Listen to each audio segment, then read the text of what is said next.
Bonjour, colonel.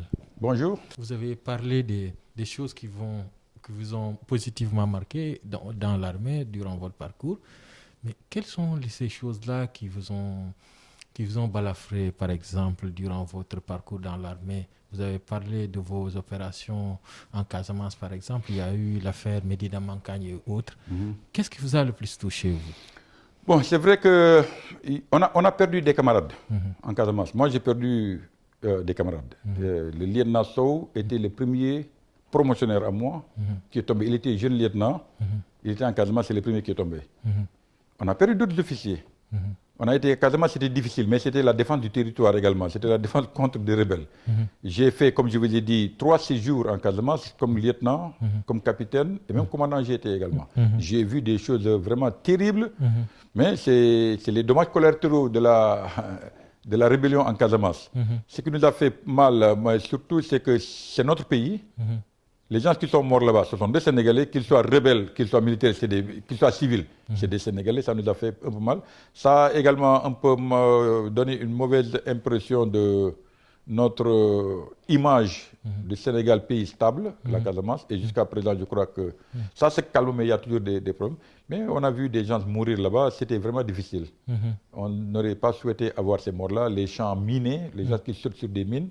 Ça, c'est des choses qui sont vraiment difficiles. mhm, On a vécu des moments très difficiles. On est resté en Casamance des mois et des mois sans voir la famille. mhm, En brousse, on ne pouvait même pas bouger comme on le voulait parce que ce n'était pas très sûr. Donc il fallait limiter les mouvements au strict nécessaire. mhm, Mais c'était le boulot. On ne pouvait pas faire autrement. mhm, On a vécu. mhm. On a fait notre temps. Bon, j'ai eu 3 commandements là-bas. Comme j'ai dit quand même, lieutenant, capitaine, commandant. Je crois que j'ai fait mon temps qu'il fallait.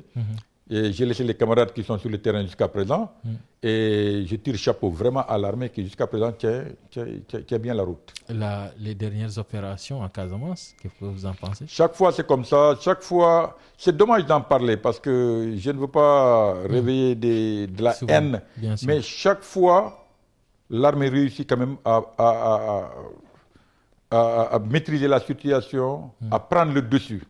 Et chaque fois qu'on prend le dessus, on nous dit cessez le feu, retirez-vous, on négocie, après ils reviennent. C'est difficile pour nous les militaires, nous ne comprenons pas ça.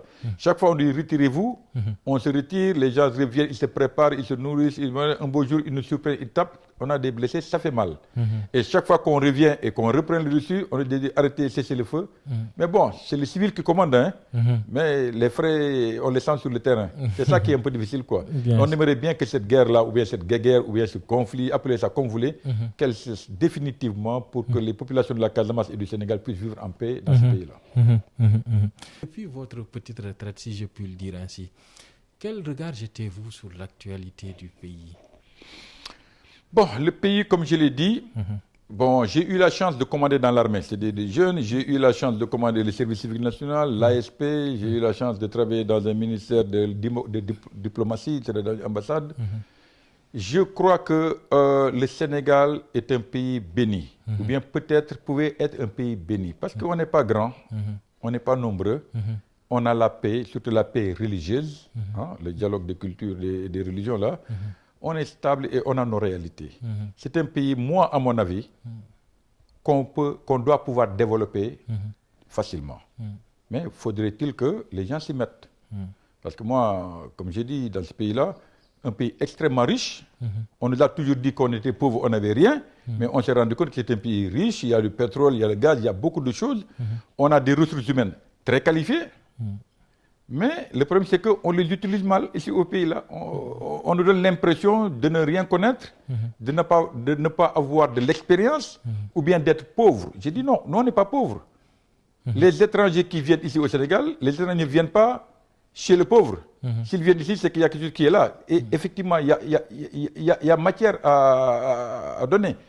J'ai toujours dit aux enfants, cessez de migrer ou d'immigrer vers l'étranger. Cessez. Parce que nous, quand nos grands-parents étaient là, on nous a fait croire qu'on était pauvres, on n'avait rien, il n'y avait que du sable. Bon, on nous a appris à immigrer, même durant la colonisation, on a appris à nos parents à aller vers l'extérieur. Mais maintenant qu'on a beaucoup de richesses qui sont avérées vraies actuellement, mais restez sur place, qualifiez-vous, formez-vous pour prendre le relais. Parce que si vous continuez à partir, les étrangers viendront prendre et on va continuer à nous plaindre, à dire qu'on n'a rien. Donc il y a des choses ici dans ces pays-là. Moi, j'aimerais bien que les jeunes entendent ces machins-là, ces messages-là, et qu'ils restent sur place. Nous, on a de la ressource humaine. On a des gars très qualifiés. La preuve, si vous prenez n'importe que ce soit vous, que ce soit moi, que ce soit quelqu'un d'autre, vous les amenez au pays du blanc, il va exceller. Il va exceller là-bas. Mais quand il est chez nous, on dirait que les gars, on les misérabilise, ou bien c'est le système qui n'est pas bon, le système à revoir peut-être. Je ne sais pas quel est le problème. Nos enfants sont très talentueux. Moi, je ne dis que, prenez l'exemple, par exemple, même, les gars vont me dire, mais Wardi, il est fou, quoi. Les télénovelas, là, nos télénovelas sénégalais. Mais on a découvert des jeunes très qualifiés, très doués. Je n'ai jamais imaginé que les Sénégalais pouvaient monter des films à ce point-là. Mais donc, qu'on cesse de dire que les jeunes ne savent pas faire, il faut qu'on donne aux jeunes la chance de prouver.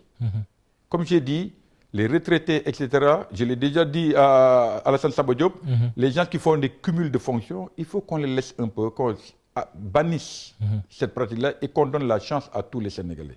Parce que tant que tous les Sénégalais ne se sentiront pas membres ou partie de ce pays-là, tant que certains Sénégalais se croiront des Sénégalais à part, il n'y aura pas cette cohésion.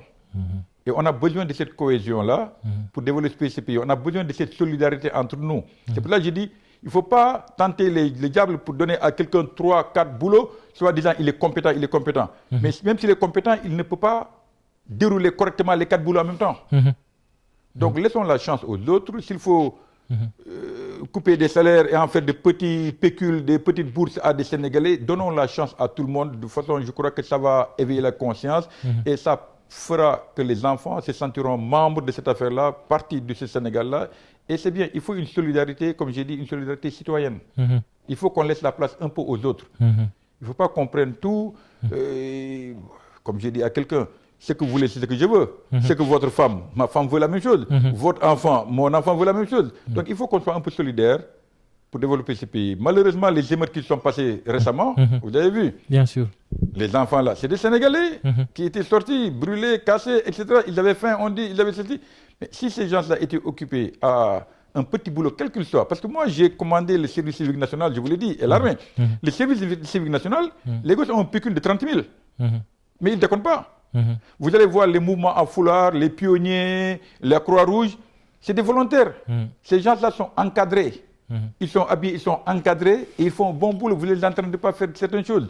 Mais si on n'encadre pas les enfants, si on les forme pas, si on les éduque pas, si on leur fait pas, si on les oriente pas dans certaines directions, on les laisse dans la rue. Mais la rue va les éduquer.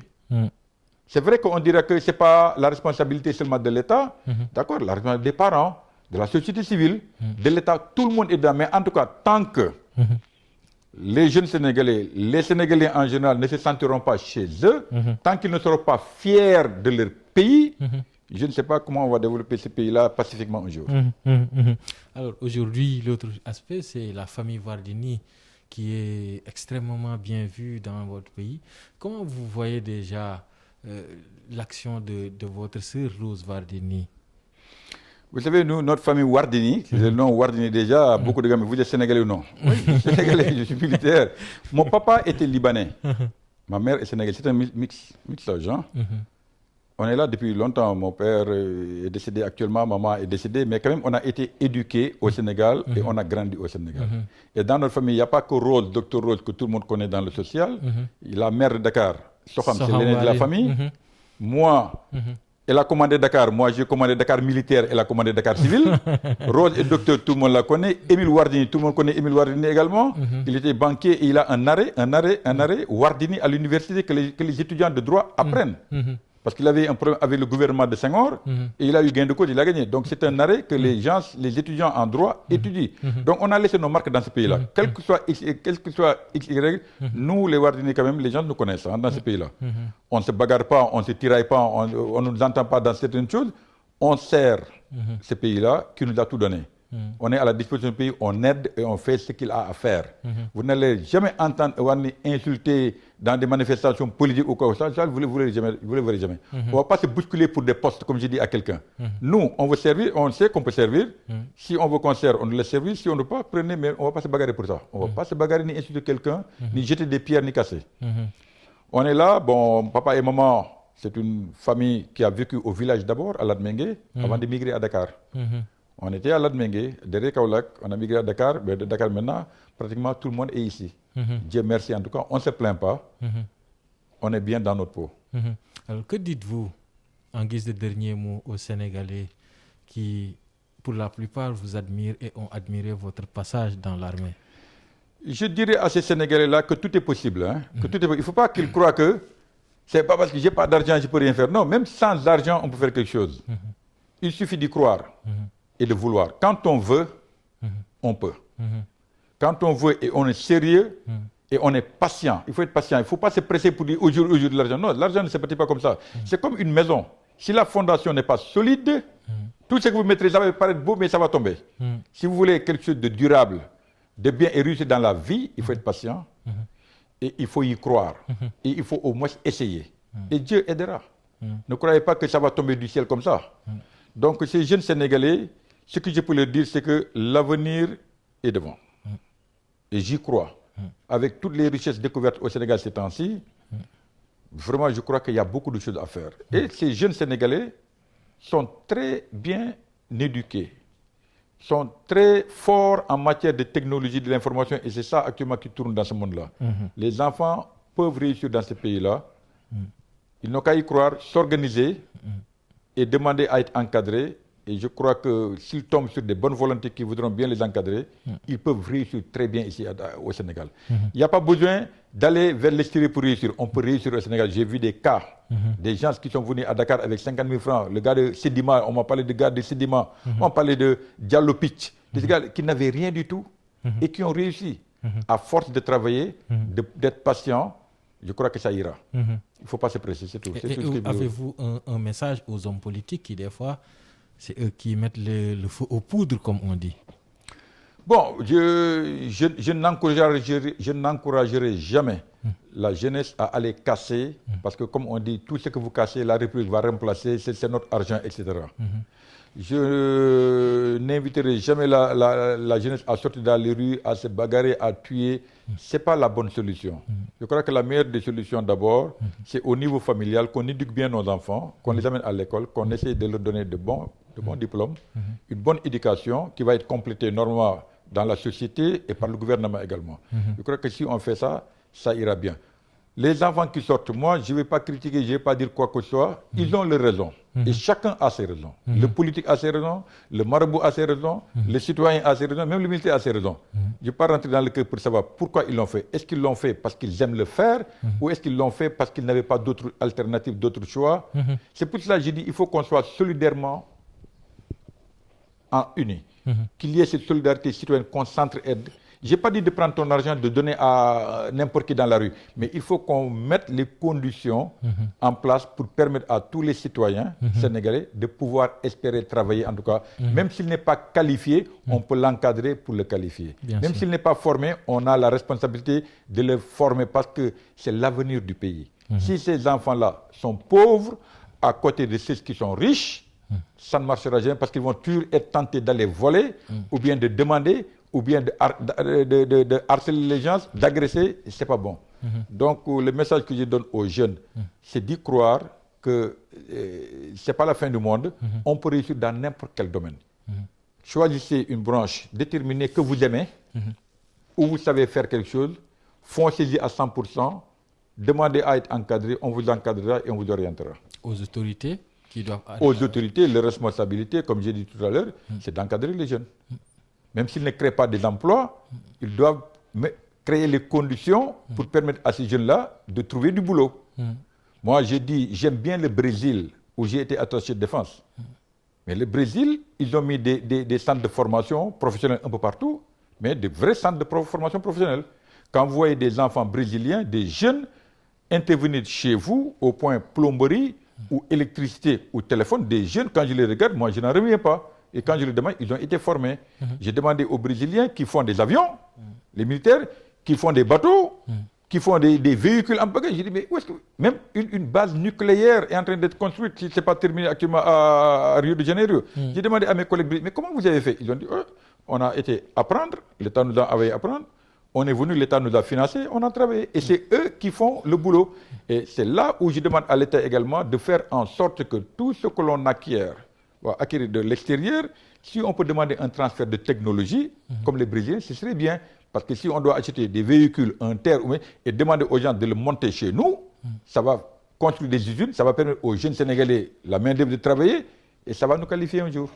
Donc les autorités ont une responsabilité, les parents ont la responsabilité également. Donc vraiment, la balle est dans le camp de tout un chacun. Voilà. Colonel Wardini, merci beaucoup. Merci beaucoup, monsieur. Jërëjëf. Merci, Youssouf.